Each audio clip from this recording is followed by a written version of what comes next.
What is up YouTube, and welcome to this Jolt movie review and ending explained. On the surface, the cast is stacked, even if Kate Beckinsale looks unrecognisable, and I am still waiting for Jai Courtney to make a genuinely good movie. However, the movie is possibly the most bland and generic movie I think I've ever seen, and I do wonder when Prime Video will have their great mega hit. I mean, The Tomorrow War did well, but it had some heavy flaws, but a lot of you on my breakdown for that, you really enjoyed it. And I will say this, The Tomorrow War was miles ahead of Jolt in simple, pure watchability. There is the ability of a movie to, well, not be that good, while also actually be enjoyable. It cannot technically be a good movie, but you can just sit down at the end of a hard work day and just be entertained for 2 hours. Here, I was pretty bored. While I was expecting John Wick, but with Kate Beckinsale, it tries to be a powerful female action movie, but she simply just does things for a man she only just met and is just manipulated by men the whole movie.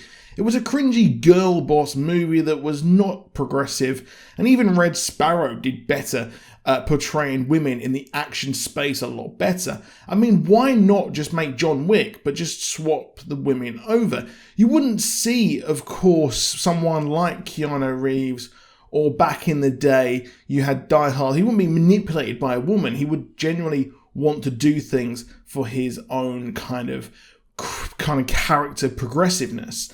But Lindy grew up diagnosed with intermittent explosive disorder, and if you thought Hollywood would be tactful with its portrayal of mental illness, then no. She has eventually an electrical jacket by the end of her flashback, with electroshock therapy being heavily frowned upon by greater society. Her mother was a prescription drug addict and father an alcoholic, which didn't help her constant anger and violence. She tried the military, yoga, and everything didn't work until she met her therapist, Dr. Munchin, and developed the electroshock device that she could press when she's about to blow up. And at the movie starts, he would tell her to go and be social, leading her to meet Justin, and they instantly hit it off because he knew exactly what to say and what to get her to do to fall in love with him.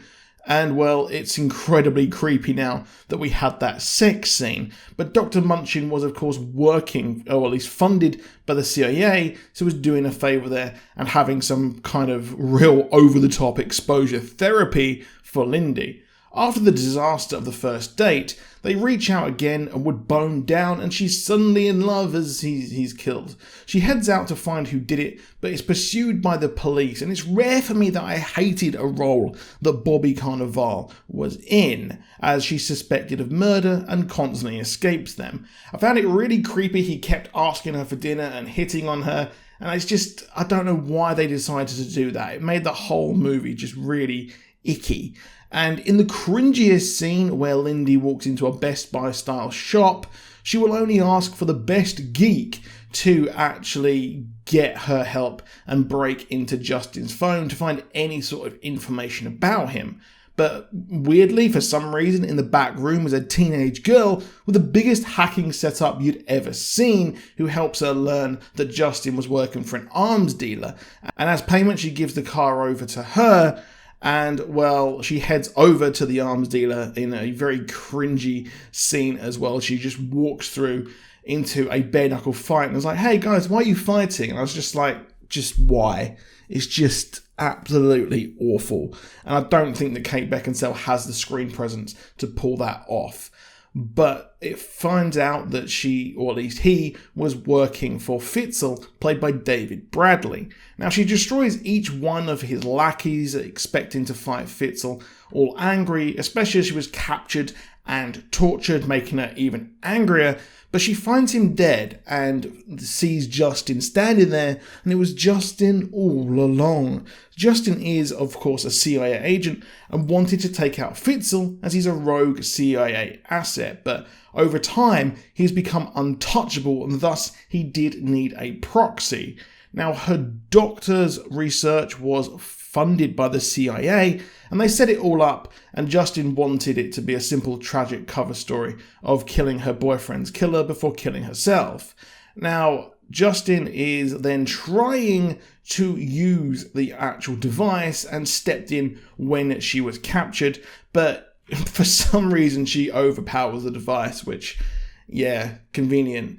And then she then heads to Munchin to turn him in instead of killing him, showing that she has actually grown, and is then recruited by Susan Sarandon, who recruits her in the post-credits scene. I'm not sure why she would ever want to work for the CIA again, but I guess this apology from her kind of makes her want to work with her. And she's a woman because, yeah, overall it's a complete mess of a movie, and one of the most awful movies I think to ever exist. Is up there with like Crank and those terrible Jason Statham transporter movies which just have no substance and nothing at all.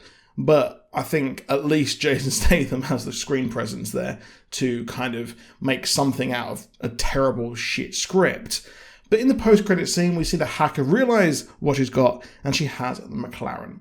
But overall, it was an awful movie. And, well, let me know what you think. I'm sure there's a few out there who are like, hey, I kind of enjoyed it, and I wonder how. But let me know in the comments.